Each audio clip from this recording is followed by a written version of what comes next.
हर इंसान के भीतर एक आवाज होती है, एक पुकार, जो हमें हमारी असली पहचान की तरफ बुलाती है। लेकिन अक्सर हम इस आवाज को सुन नहीं पाते। हम बाहरी दुनिया की शोर में खो जाते हैं। दौलत, शोहरत, इच्छाओं और डर के पीछे भागते रहते हैं। और फिर कभी एक किताब आती है जो उस सोई हुई आत्मा को जगा देती है। गीतांजलि ऐसी ही एक किताब है। रविंद्रनाथ टैगोर ने अपने हृदय की गहराई से लिखी इन कविताओं में एक साधारण इंसान की आवाज को, उसके ईश्वर से संवाद को शब्द दिए हैं। आइए हम इस आध्यात्मिक यात्रा की शुरुआत करते हैं, जहां आत्मा अपनी सच्चाई की तलाश में ईश्वर से प्रश्न पूछती है और धीरे धीरे प्रेम, भक्ति और शांति की ओर बढ़ती है। अध्याय 1, आत्मा की पुकार। गीतांजलि की पहली कविताओं में टैगोर एक बेचैन आत्मा का चित्र खींचते हैं। वो आत्मा ईश्वर के करीब आना चाहती है, लेकिन अपने अहंकार, डर और अज्ञान के कारण दूर चली जाती है। कविता का भाव: I ask for nothing but to come closer to you, my Lord. Let my heart become pure. Let my life become worthy of your touch. ये कविता हमें बताती है कि असली शांति और सच्चाई तभी मिल सकती है जब हम अपने अहंकार को छोड़कर ईश्वर से जुड़ते हैं। टैगोर कहते हैं, इंसान का सबसे बड़ा दुख यही है कि वो अपने ही बनाए हुए लोभ, क्रोध और भय की जंजीरों में बंधा हुआ है। आध्यात्मिक जागरण का संदेश। इस अध्याय में टैगोर आत्मा की उस पहली पुकार को दर्शाते हैं, जहां इंसान अपने जीवन से सवाल करता है, क्या मेरा जन्म सिर्फ भौतिक सुखों के लिए हुआ है? क्या मेरे भीतर कोई और बड़ी सच्चाई नहीं छुपी है? जीवन से उदाहरण। कल्पना कीजिए, एक आदमी पूरी जिंदगी धन कमाने में लगा रहा, लेकिन एक दिन अचानक उसे एहसास होता है कि उसके पास सब कुछ है पर शांति नहीं है। वो समझता है कि उसने कभी अपने भीतर झांकने की कोशिश नहीं की। गीतांजलि की शुरुआत ऐसी ही आत्मा की आंखें खोलती है। आत्मसमर्पण का पहला कदम। टैगोर लिखते हैं, हे प्रभु, मैं तुमसे और कुछ नहीं चाहता, बस इतना चाहता हूं कि मेरे जीवन का हर पल तुम्हारे स्पर्श से पवित्र हो जाए।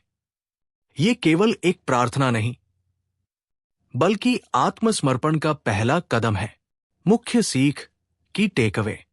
सच्ची आध्यात्मिकता तब शुरू होती है जब हम ये स्वीकार कर लेते हैं कि हमारी शक्ति सीमित है और हमारे भीतर एक ऐसी शक्ति है जो हमें सच्चाई तक ले जा सकती है। ये थी गीतांजलि की पहली पुकार, जहां आत्मा ने अपनी आंखें खोली और ईश्वर से मिलने की यात्रा शुरू की। अगले अध्याय में हम जानेंगे कि कैसे यह आत्मा भक्ति और प्रेम की रोशनी में अपनी राह खोजती है। अध्याय 2, भक्ति और प्रेम, डिवोशन एंड लव। जब आत्मा ईश्वर की ओर पहला कदम बढ़ाती है, तो अगला कदम होता है भक्ति और प्रेम का। सच्ची भक्ति वो नहीं जो डर से पैदा हो, बल्कि वह है जो प्रेम से भरी हो। टैगोर की गीतांजलि का दूसरा हिस्सा हमें यही सिखाता है कि ईश्वर को पाने का सबसे सुंदर रास्ता है भक्ति में डूब जाना और प्रेम को अपना धर्म बना लेना। अध्याय 2 की कविताओं में टैगोर भक्ति को नए तरीके से परिभाषित करते हैं। वो कहते हैं, सच्चा भक्त वो नहीं जो सिर्फ मंदिर या पूजा में समय बिताए, बल्कि वह है जो अपने हर कर्म, हर सांस में ईश्वर को महसूस करे। प्रसिद्ध पंक्ति का भाव: Let me not pray to be sheltered from dangers, but to be fearless in facing them. इस पंक्ति का अर्थ है, भक्ति का मतलब ये नहीं कि हम भगवान से दुनिया के सभी दुख दूर करने की प्रार्थना करें, बल्कि असली भक्ति यह है कि हम दुखों का सामना करने की हिम्मत मांगे। भक्ति में प्रेम की शक्ति। टैगोर बताते हैं कि प्रेम ही वो सेतु है जो इंसान को ईश्वर से जोड़ता है। जब हम किसी से निस्वार्थ प्रेम करते हैं, तो उसमें ईश्वर का अंश छुपा होता है।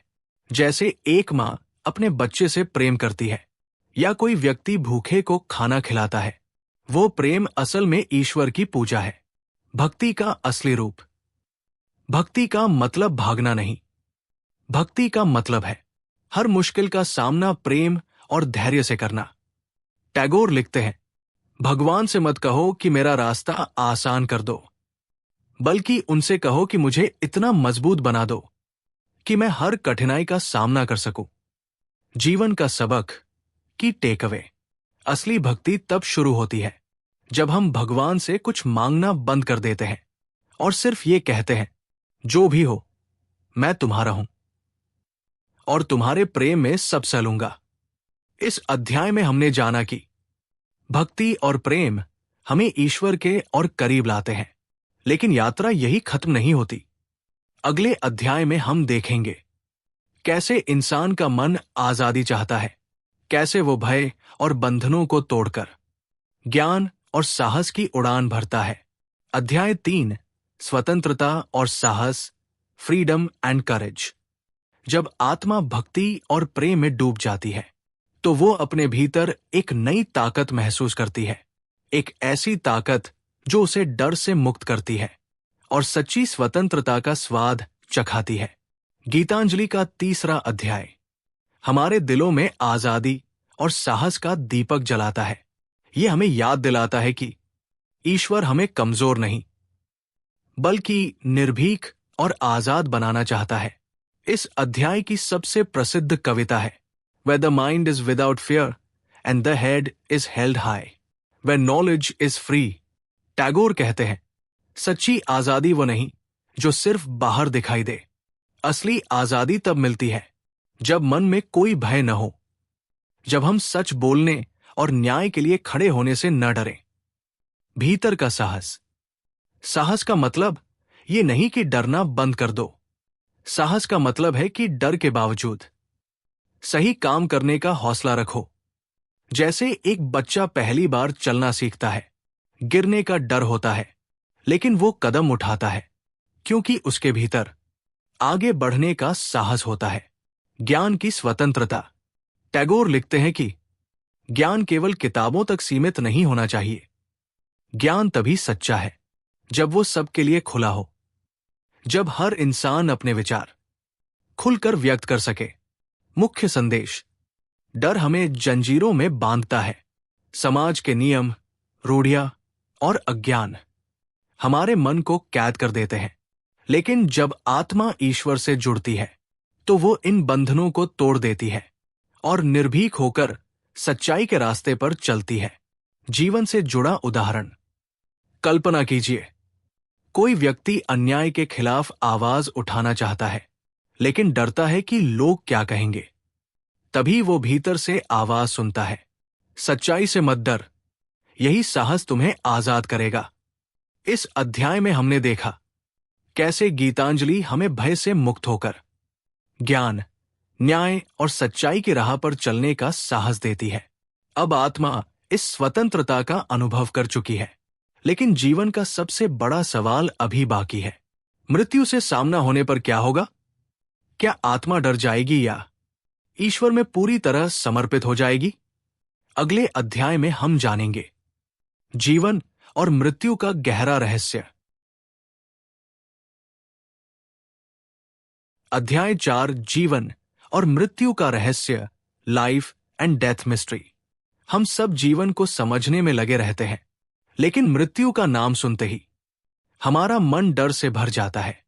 टैगोर की गीतांजलि हमें सिखाती है कि मृत्यु कोई अंत नहीं, बल्कि आत्मा की यात्रा का एक सुंदर पड़ाव है। ये अध्याय हमें उस अनंत सत्य से मिलाता है कि जीवन और मृत्यु दोनों ईश्वर की ओर ले जाने वाले दरवाजे हैं। अध्याय 4, स्क्रिप्ट। टैगोर की कविताओं में मृत्यु का चित्रण भयावह नहीं बल्कि सुंदर और शांत है। वो कहते हैं, death is not extinguishing the light, it is only putting out the lamp, because the dawn has come। मृत्यु का सच्चा अर्थ। मृत्यु वो क्षण है जब आत्मा अपने असली घर की ओर लौटती है। जैसे रात खत्म होते ही सूरज की पहली किरण आती है, वैसे ही मृत्यु भी जीवन की सुबह है। मृत्यु का डर क्यों? टैगोर बताते हैं कि मृत्यु से डरने का कारण है हमारा लगाव। हम अपने शरीर, अपनी संपत्ति और दुनियावी रिश्तों को ही सब कुछ मान लेते हैं, लेकिन आत्मा, वो इन सब बंधनों से बहुत बड़ी है। जीवन का सबक। जो इंसान मृत्यु को समझ लेता है, वो जीवन को पूरी तरह जी पाता है, क्योंकि उसे पता है कि हर पल अस्थायी है, लेकिन आत्मा अनंत है। जैसे एक नदी समंदर में मिलकर अपनी पहचान नहीं खोती, बल्कि वो विशालता का हिस्सा बन जाती है, वैसे ही मृत्यु में आत्मा ईश्वर में मिलकर अनंत शांति का अनुभव करती है। आध्यात्मिक जागृति। टैगोर लिखते हैं, मृत्यु से मत भागो, उससे प्रेम करो, क्योंकि वह तुम्हें तुम्हारे प्रियतम ईश्वर तक ले जाती है। मुख्य संदेश। जीवन और मृत्यु दोनों एक ही यात्रा के हिस्से हैं। मृत्यु से डरना नहीं, बल्कि उसे अपनाना चाहिए। आत्मा अमर है और मृत्यु केवल एक द्वार है जो हमें परमात्मा से जोड़ता है। इस अध्याय में हमने जाना कि मृत्यु कोई अंत नहीं, बल्कि ईश्वर की गोद में लौटने का मधुर अवसर है। अब आत्मा इस सत्य को समझ चुकी है और आगे बढ़ती है मानवता और करुणा की राह पर। अगले अध्याय में हम देखेंगे कैसे गीतांजलि मानवता, सेवा और करुणा को आध्यात्मिक साधना का सबसे बड़ा मार्ग बताती है। अध्याय 5, मानवता और करुणा, ह्यूमैनिटी एंड कंपैशन। ईश्वर को पाने के लिए हमें दूर पहाड़ों या जंगलों में जाने की जरूरत नहीं है। रविंद्रनाथ टैगोर कहते हैं, ईश्वर वही है जहां भूखा इंसान रोटी मांग रहा है, जहां कोई गरीब इंसाफ के लिए पुकार रहा है, जहां कोई दुखी आत्मा सांत्वना चाह रही है। गीतांजलि का ये अध्याय हमें सिखाता है कि सच्ची आध्यात्मिकता का अर्थ है मानवता की सेवा और करुणा का मार्ग अपनाना। अध्याय 5, स्क्रिप्ट। इस अध्याय में टैगोर बताते हैं कि ईश्वर की सबसे बड़ी पूजा है दूसरों के लिए प्रेम और सेवा। प्रसिद्ध पंक्ति का भाव। Leave this chanting and singing and telling of beads. Whom do you worship in this lonely dark corner of a temple? With doors all shut, open your eyes and see your God is not before you. He is there where the tiller is tilling the hard ground and where the pathmakar is breaking stones. संदेश का अर्थ। सिर्फ मंदिरों या धार्मिक कर्मकांडों में भगवान को ढूंढना बेकार है। भगवान वही है जहां इंसान अपने पसीने से धरती जोत रहा है, जहां मजदूर पत्थर तोड़ रहा है, जहां कोई गरीब भूखा सो रहा है। करुणा का महत्व। करुणा का मतलब है किसी की पीड़ा को अपने दिल में महसूस करना। जब हम किसी की मदद करते हैं तो हम केवल इंसान की मदद नहीं करते, बल्कि ईश्वर की सेवा करते हैं। जैसे जब आप एक गरीब को खाना खिलाते हैं तो आप भगवान को भोजन अर्पित कर रहे होते हैं। जब आप किसी रोते हुए को सांत्वना देते हैं तो आप भगवान के आंसू पोंछते हैं। मानवता भक्ति। टैगोर कहते हैं कि बिना करुणा के भक्ति अधूरी है। अगर आपके मन में प्रेम नहीं है तो आप भगवान तक नहीं पहुंच सकते। मुख्य संदेश। सच्चा भक्त वह है जो हर इंसान में भगवान को देखता है, जो अपने जीवन को सेवा और करुणा के लिए समर्पित कर देता है। इस अध्याय में हमने जाना कि मानवता और करुणा ईश्वर तक पहुंचने का सबसे सच्चा रास्ता है। अब आत्मा इस सत्य को समझ चुकी है और यात्रा के अंतिम पड़ाव की ओर बढ़ती है, जहां वो ईश्वर में पूरी तरह विलीन होकर अनंत शांति का अनुभव करती है। अगले और अंतिम अध्याय में हम गीतांजलि के उस परम सत्य से मिलेंगे, मोक्ष, मुक्ति और शांति। अध्याय 6, अंतिम शांति और मोक्ष, फाइनल पीस एंड लिबरेशन। आत्मा ने प्रेम को जाना, भक्ति का अनुभव किया, भय से मुक्ति पाई, मृत्यु को समझा और मानवता की सेवा में ईश्वर को पाया।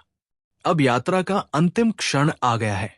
गीतांजलि का ये अध्याय हमें उस परम सत्य से मिलाता है जहां आत्मा अपने सभी बंधनों से मुक्त होकर ईश्वर में पूरी तरह विलीन हो जाती है। यही है मोक्ष, जहां कोई भय नहीं, कोई इच्छा नहीं, सिर्फ शांति, प्रेम और अनंत आनंद है। अध्याय 6, स्क्रिप्ट। इस अध्याय में टैगोर आत्मा के अंतिम मिलन का वर्णन करते हैं। वो कहते हैं, I have come to the end of my journey. In this final hour, I offer myself completely to you, my lord. Let there be no more separation between my soul and your eternal light. मोक्ष का भाव, मोक्ष का मतलब है अहंकार का पूरी तरह त्याग। जब आत्मा ये स्वीकार कर लेती है कि वो स्वयं कुछ नहीं, सब कुछ ईश्वर का है, तब वो परमात्मा में विलीन होकर अनंत शांति प्राप्त करती है, अहंकार से मुक्ति। जीवन भर हम मैं और मेरा में फंसे रहते हैं, लेकिन अंतिम सत्य यह है कि मैं कुछ नहीं, सब तुम हो। यही आत्मसमर्पण मुक्ति का द्वार खोलता है। शांति का अनुभव जैसे एक बूंद बारिश की समंदर में मिलकर अपनी पहचान खो नहीं देती, बल्कि समंदर का हिस्सा बन जाती है, वैसे ही आत्मा ईश्वर में मिलकर सबसे बड़ी शांति का अनुभव करती है। गीतांजलि का परम संदेश, प्रेम में समर्पण, भक्ति में निर्भयता, करुणा में ईश्वर का अनुभव और अंत में आत्मा का ईश्वर में विलय। मुख्य संदेश, मोक्ष का अर्थ है सच्चे प्रेम, सेवा और भक्ति के माध्यम से आत्मा का परमात्मा में एक होना। ये कोई दूर की यात्रा नहीं, बल्कि हमारे भीतर की यात्रा है। इस अंतिम अध्याय में हमने गीतांजलि का सबसे बड़ा सत्य जाना, मोक्ष, मुक्ति और शांति। रविंद्रनाथ टैगोर की ये कविताएं हमें याद दिलाती है कि ईश्वर कोई दूर बैठा राजा नहीं, बल्कि हमारे दिल में, हमारे कर्मों में, हमारे प्रेम में ही मौजूद है। अगर हम प्रेम, करुणा और भक्ति का रास्ता चुन ले, तो हम भी गीतांजलि की तरह अपने भीतर के ईश्वर तक पहुंच सकते हैं। दोस्तों, ये थी रविंद्रनाथ टैगोर की अमर कृति गीतांजलि की यात्रा। अगर आपको ये आध्यात्मिक सफर पसंद आया, तो इस वीडियो को लाइक करें, दूसरों तक पहुंचाएं और बुक सुनो चैनल को सब्सक्राइब करें, ताकि हम और भी महान पुस्तकों की ज्ञान यात्रा साथ में कर सकें। धन्यवाद।